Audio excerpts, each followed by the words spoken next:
Hey everyone, welcome back to English Unfiltered, the podcast where we make learning English actually fun.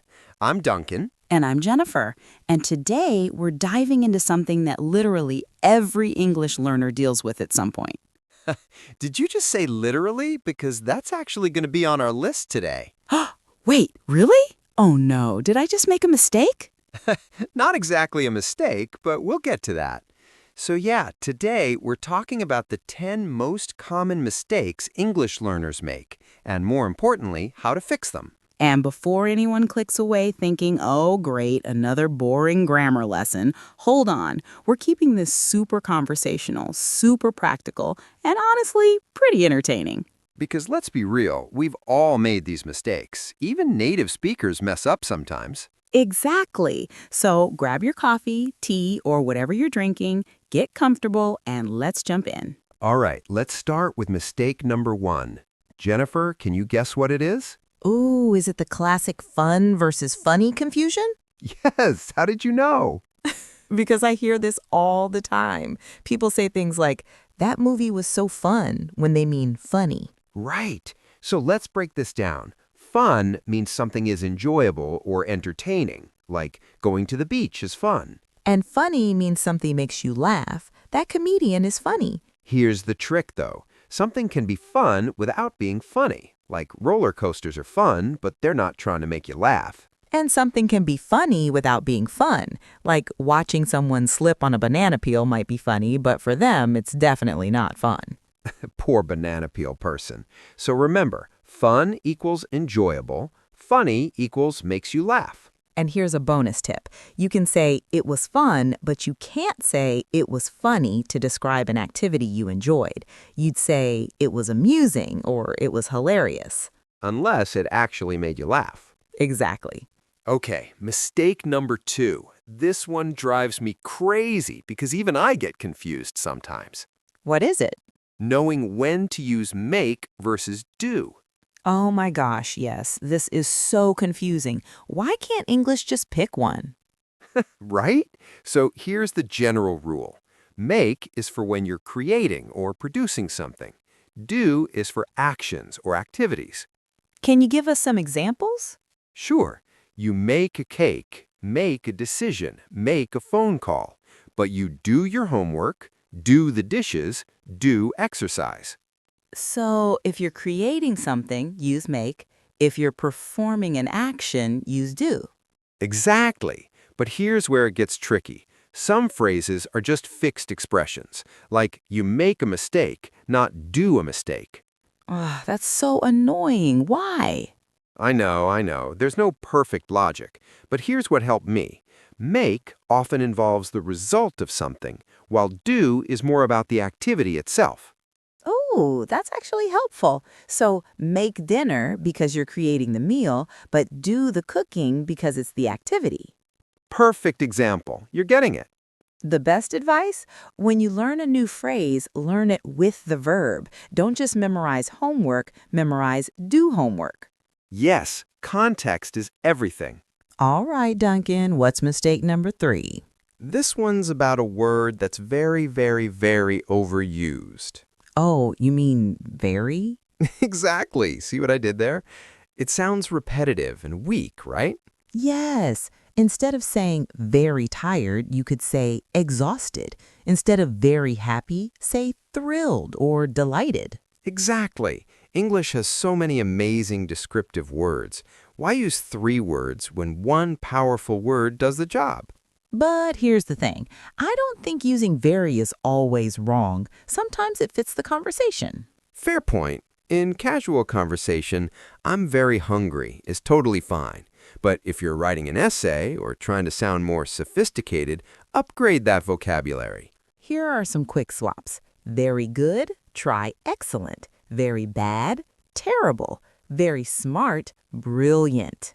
Very big, enormous or massive. Very small, tiny. See? So much more interesting. Your English sounds richer and more natural. And honestly, native speakers notice when someone uses great vocabulary. It's impressive. Okay, what's number 4? Another classic, mixing up say and tell. This one's tough. I still mess this up sometimes. Don't worry, here's the key difference. Say focuses on the words. Tell focuses on the person you're talking to. Wait, what? Okay, look, you say something. You tell someone something.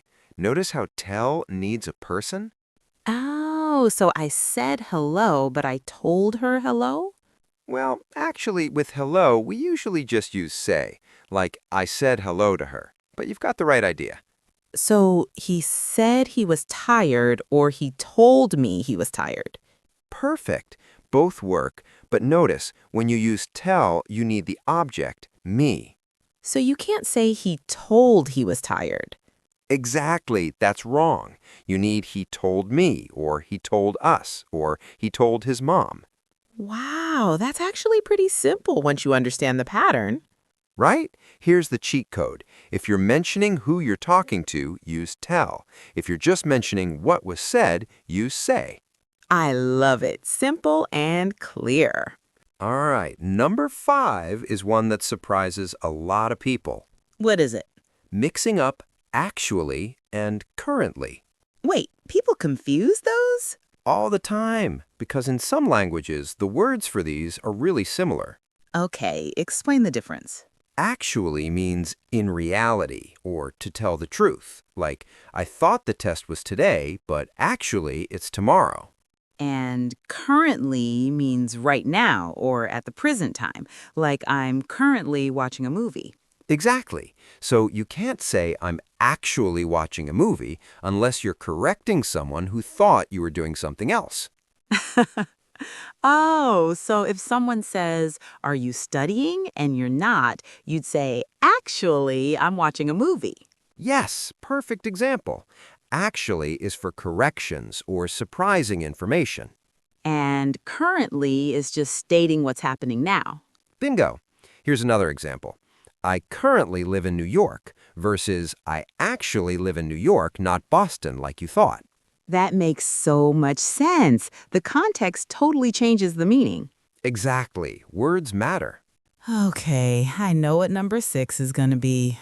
You do? Ugh, prepositions. They're the worst. Yes, specifically using the wrong preposition after certain verbs. Why is it interested in but good at? Why can't it just be one preposition for everything? I know, English is weird, but here's the thing. You just have to memorize these combinations. That's not helpful, Duncan. Wait, let me give you some common ones that trip people up. You depend on something, not depend of. You're married to someone, not married with. Yes, you arrive at a place, not arrive to. You listen to music, not listen music. See, you know more than you think. I guess the trick is to learn the verb and preposition together as one unit. Exactly. Don't learn interested alone. Learn interested in. Make it a package deal. And when you're reading or listening to English, pay attention to these combinations. Notice which prepositions go with which verbs. Yes, exposure is key. The more you see them used correctly, the more natural they'll feel. Number 7 is one of my favorites because it creates the funniest mistakes. Oh no, what is it? Translating directly from your native language to English. Oh my gosh, yes. This leads to some hilarious sentences. Like, I once had a student say, I have 25 years, instead of I am 25 years old. Because in Spanish, you say, tengo 25 años. That's adorable. In some languages, you take a decision instead of make a decision. Or I have hunger, instead of I am hungry. Here's the thing, though. We shouldn't make fun of these mistakes. They show someone is thinking and trying. Absolutely. And honestly, they're totally understandable. Your brain is working hard to process a new language. But the fix is to think in English as much as possible. Instead of translating word by word, learn phrases as whole chunks. Yes, don't think, how would I say this in my language and then convert it? Think, how do English speakers express this idea? Watch movies, read books, listen to podcasts in English. See how native speakers actually phrase things. And don't be afraid to sound unnatural at first. You're building new pathways in your brain. It takes time, but eventually you'll start thinking in English naturally. Okay, mistake number 8. This one confuses even some native speakers. Really? What is it? Borrow versus lend. Oh, I know this one. Borrow means to receive something temporarily, and lend means to give something temporarily. Perfect. So if I need your pen, I would say, can I borrow your pen? And I would say, sure, I'll lend it to you. Exactly. But so many people say, can you borrow me your pen? Which is backwards. Yes, that sentence is asking the other person to receive the pen from you, which makes no sense. Here's how I remember it. Borrow has 2 O's, like 2 hands reaching out to receive something. Lend has an E, like extend. You're extending something to someone else. Duncan, that's actually brilliant. I've never heard that before. Thank you. I made it up just now. Well, it works. So remember, you borrow from someone, you lend to someone. I borrowed money from the bank. The bank lent money to me. Same transaction, different perspectives. All right, number 9. And I think you mentioned earlier this was on the list. Yes, the word literally. Hey, I use literally all the time. I know, everyone does, but people use it incorrectly so often. Wait, how am I using it wrong? Literally means something happened exactly as described, in reality, not figuratively. Okay. So, when you say, I'm literally dying of laughter, you're not actually dying, right? Oh, I see. I'm using it for emphasis, but it means the opposite. Exactly. If you were literally dying of laughter, we'd need to call an ambulance. Okay, I get it. So I should say I'm figuratively dying of laughter. Well, you could, but that sounds weird. Just say, I'm dying of laughter, without literally or figuratively. So when should I use literally? When something actually, genuinely happened as you described, like, I literally ran into my ex yesterday, if you physically bumped into them. Not just saw them, but actually collided? Exactly. That's when you use literally. Wow, I've been using it wrong for years. Don't feel bad. Native speakers mess this up constantly. It's literally, and I mean literally, one of the most misused words in English. I see what you did there. Seriously. All right, Jennifer, we've saved the most important one for last. What's number 10? Being too afraid to make mistakes. Wait, that's not a grammar mistake. No, but it's the biggest mistake learners make. They're so scared of sounding wrong that they don't speak at all. Oh, Duncan, that's so true. I see this all the time. Students who understand everything but won't talk because they're embarrassed. And here's the thing, you will make mistakes. Everyone does. Native speakers make mistakes. Absolutely. I make mistakes in my own language. The only way to get better is to practice, and practice means messing up sometimes. Think about babies learning to walk. They fall down constantly, but they keep trying, and eventually they're running. Yes, language learning is the same. You have to be willing to fall down, get up, and try again. And honestly, most people you talk to will be impressed that you're speaking a second language at all. They won't judge your mistakes.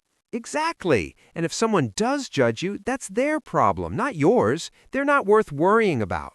So please, if you're watching this and you've been too scared to speak English, take this as your sign. Go out there and talk. Make mistakes proudly. Every mistake is a learning opportunity. You're braver than you think, and you're doing better than you realize. We believe in you. All right, let's do a super quick recap of all 10 mistakes. Number 1, don't confuse fun and funny. Number 2, learn when to use make versus do.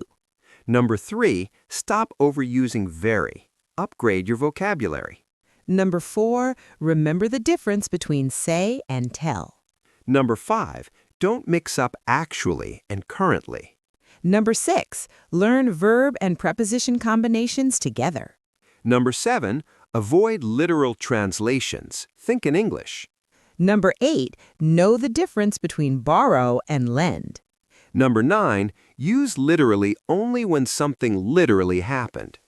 And number 10, don't be afraid to make mistakes. If this episode helped you, please hit that like button and subscribe. It really helps us out.